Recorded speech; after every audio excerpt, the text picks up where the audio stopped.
Let's begin the demonstration. The first thing I'm going to do with Windows Azure SQL Database is create a new virtual database server in the cloud. To do that, I'm going to start in the Windows Azure Management Console.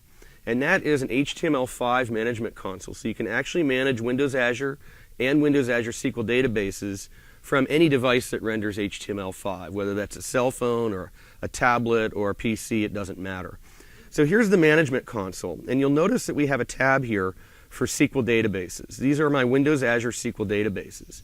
The great thing about Windows Azure SQL Database is it's completely compatible with Windows Microsoft SQL Server. So it's based on SQL Server technologies. If you know how to develop for SQL Server, you know how to develop for Windows Azure SQL Database. But one of the more powerful things about Windows Azure SQL Database is that it's a managed service. So you don't have to think about provisioning storage or managing transaction logs or any of those low-level details. It's really what we call platform as a service, so it's really easy to create and manage new databases in the cloud. And the other really important point with Windows Azure SQL Database is when you create a database, it automatically builds in high availability. So that means when you create a virtual database server, any database you put on that server actually gets a primary database and two online hot replicas, such that you don't experience any application downtime, even as we, Microsoft, patch and manage the software behind the scenes. So, in fact, that HA technology, I'm going to show you how easy it is to create a new database with these three replicas. I'm just going to say create a new database, and I'm going to choose a size and a name for the database. I'll choose test database as my initial database. And I'm going to choose a server, but I don't really have a server, so I'm going to create a new virtual server. And again, this virtual server is going to point to all three replicas so that there's failover built in. In fact, we have a 99.9% uptime SLA with every Windows Azure SQL database. I'll go to the next tab. I'm going to give myself some admin credentials. This is the equivalent of the SA login to the master database. So I've got to type in what credentials I want to use as the master credentials for the admin and make sure I get that right. And I'm going to choose a location. You can choose from one of 8 worldwide Windows Azure data centers. Let's put this in East Asia. And so I'll choose the East Asia data center and click the OK button. You can see down here in my status bar that it's creating a test database on a new server in the Windows Azure East Asia data center. It's quick and it's done. You can see that just took a matter of seconds, which is pretty amazing if you think about how long it typically takes to set up a high availability relational database environment in an on-premise environment. Here I didn't have to buy any hardware. I didn't have to buy any software. I don't even need a license to SQL Server. You're just billed based on an hourly rate. So you don't need hardware. You don't need software. You literally just get started with a Windows Azure subscription and the management portal.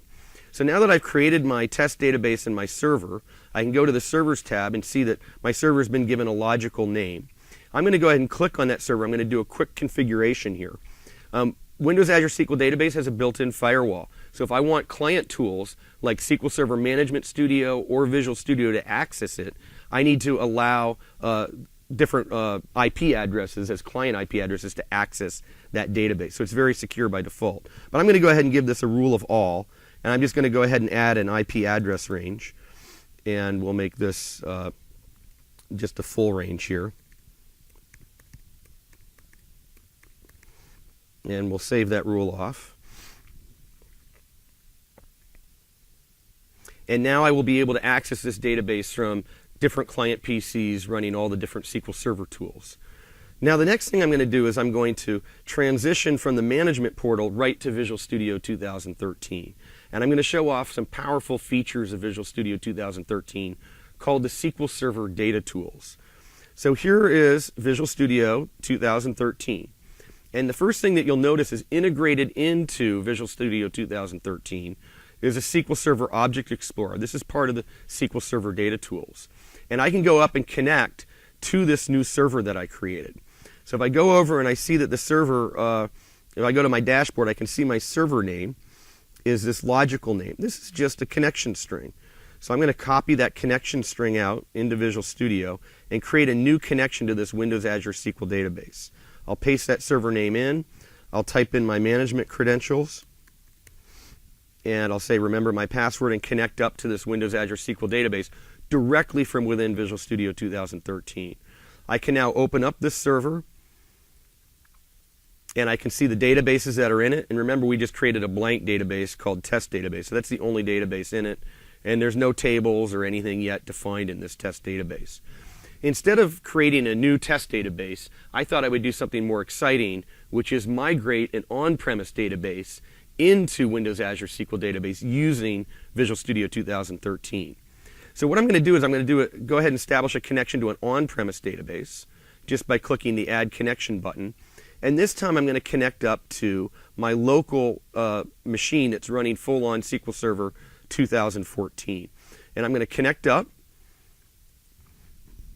And you'll see I have a new connection now to an on-premise database. So I can manage both cloud-based databases in Visual Studio 2013 as well as on-premise databases.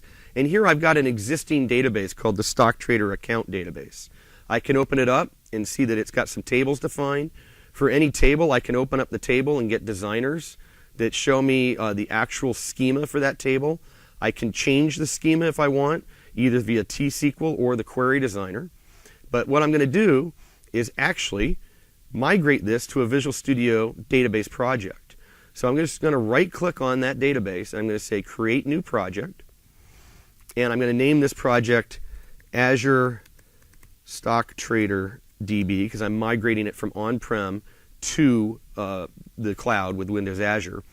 And I'm going to go ahead and import reference logins. Now, one cool thing here is I can add this directly to source code control inside Visual Studio 2013, in which case all my database objects are now going to be managed for team-based development in a very secure and source code control locked down fashion. So I'm going to go ahead and create a new solution and start this process.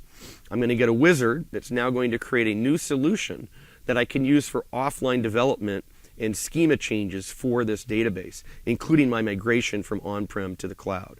So I'll just click Finish, and here are all of my objects in that database, my stored procedures, my tables, and my views. Okay, at this point, let's go ahead and pin this guy so we can continue to see our Server Explorer. At this point, I could open up, let's open up a view. And then here's a view, and I get a T-SQL editing. And I can go ahead and do some powerful things. Everything that you have from a C# development perspective, you now have in the T-SQL language. So if I want to say, okay, this is a view selecting from the table orders, I can right-click and say, let's go to the definition of the orders table. And immediately it'll pull up the definition of that orders table. If I wanted to see everywhere that the open date column is used within this database schema, I can right-click and say, find all references. And here's all the references to that particular column definition, just like you can do in C# development, but now brought to the T-SQL language. So let's go ahead and close out of this table definition, and let's go ahead and find out where this view is actually referenced. So I'm going to go ahead and find all the references to this view. And I can see that it's referenced in the create procedure, but it's also referenced here in a stored procedure. So I'm going to open up that stored procedure. And we can see here it's doing a select, the stored procedure is doing a select star from the view.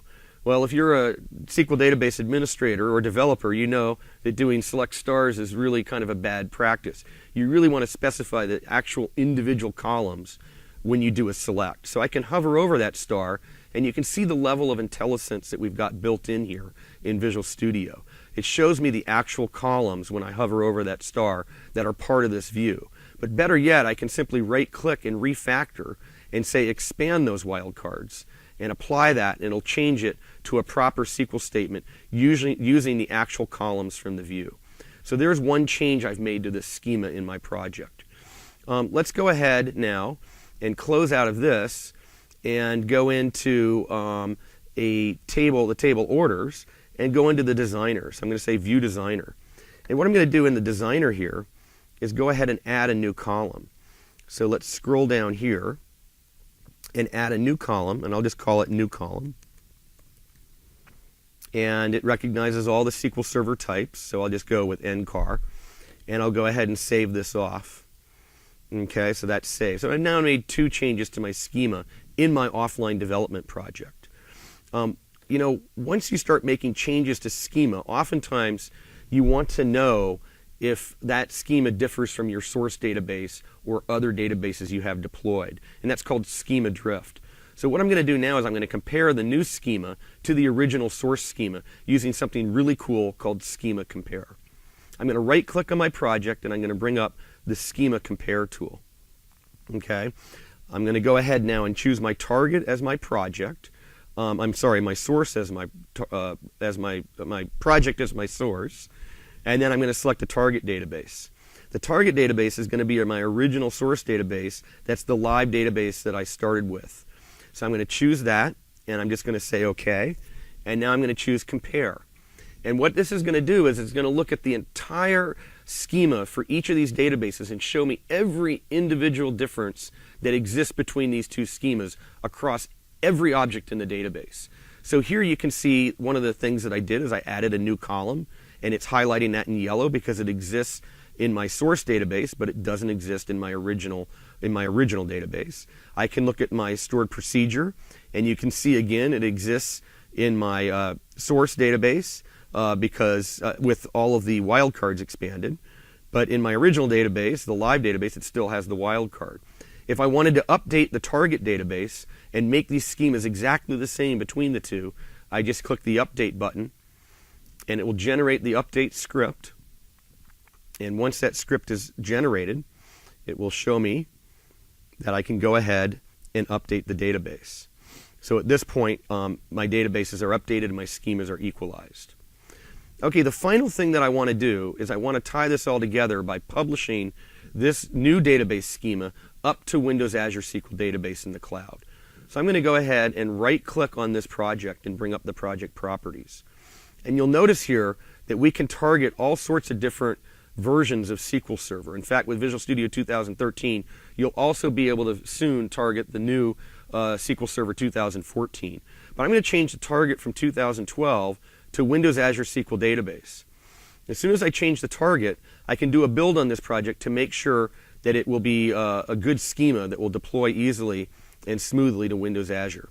So I'll rebuild this, and I'll go to my error list, and you can see that indeed I have 0 errors and 0 warnings. So at this point, I'm going to go ahead and just right-click on my project, and I'm going to say Publish. Where am I going to publish this to?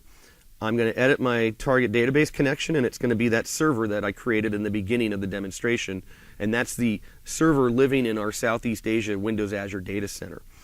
And I'm going to type in my admin credentials, of course, so I can do this deployment.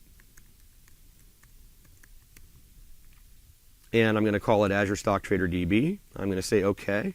And at this point, I can simply hit the Publish button. And here in the progress window, we can see the progress of the publish operation. And as this completes, what it's doing is moving this schema that originated with an on-premise database up into the Windows Azure cloud as a Windows Azure SQL database. So now this database is cloud ready, hosted in our data center with the high availability and the 3 replicas already built in. And as soon as this is done, we'll go ahead and take a look at it in the Server Explorer. Publish has completed. So I'll close out of this window and we'll go over and see if indeed the publish has completed. Remember, when I created the server, we created the test database. But if I go ahead and refresh now, we'll see that the new database is in fact here, the Azure Stock Trader database, which is now up in the Windows Azure cloud. I can look at the tables, the views, the stored procedures. Every object has been published, and it's now cloud ready. So that's the end of our demonstration.